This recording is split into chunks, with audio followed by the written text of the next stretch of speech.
போன வீடியோவில் ஷேர் பண்ணியிருப்பேன். ஒரு ஐஸ்கிரீம் சாப்பிட்டனால வந்தவன நல்லா காய்ச்சலும் சளியும் பிடிச்சிக்கிட்டு ரொம்ப கஷ்டப்படுறா. காய்ச்சல் கூட ஒரே நாளில் இன்ஜெக்ஷன் போட்டதுக்கப்புறம் சரியாயிருச்சு. ஆனால் இந்த சளி பிடிச்சிக்கிட்டு ரொம்பவுமே அவதிப்படுறா. ரொம்ப கஷ்டமாக இருக்குது பார்க்குற எங்களுக்கே.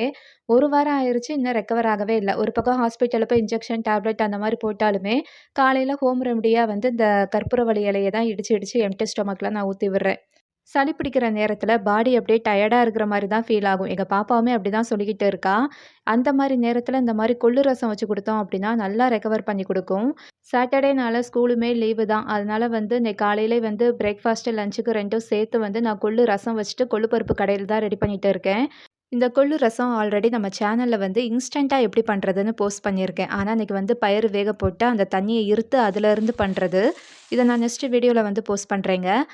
இன்னைக்கு பார்த்தீங்கன்னா, ரசத்துக்கு ஒரு பெஸ்ட் காம்பினேஷன் அப்படின்னா உருளைக்கிழங்கு. எங்க பாப்பாவுக்கு ரொம்ப பிடிக்கும். அத வச்சு ஊட்டி விட்டு டேப்லெட் போட வச்சுட்டேங்க. இது நாள் வரையும் சிரப் தான் குடிச்சு பழகியிருக்கா. இப்ப தான் ஃபர்ஸ்ட் டைம் வந்து டேப்லெட் போடுறாங்க. மாத்திரைய வாய்க்குள்ள போட்டு தண்ணிய ஊத்தி விட்டாலும், தண்ணிய மட்டும் குடிச்சுட்டு அந்த டேப்லெட் என்னமோ வாயில அப்படியே சிக்கிக்கிறது. ஒரு வழியா கைடு பண்ணி அவள 3 டேப்லெட்டையும் போட வச்சுட்டேங்க. நெக்ஸ்ட் வீடியோல பார்க்கலாம். பாய்.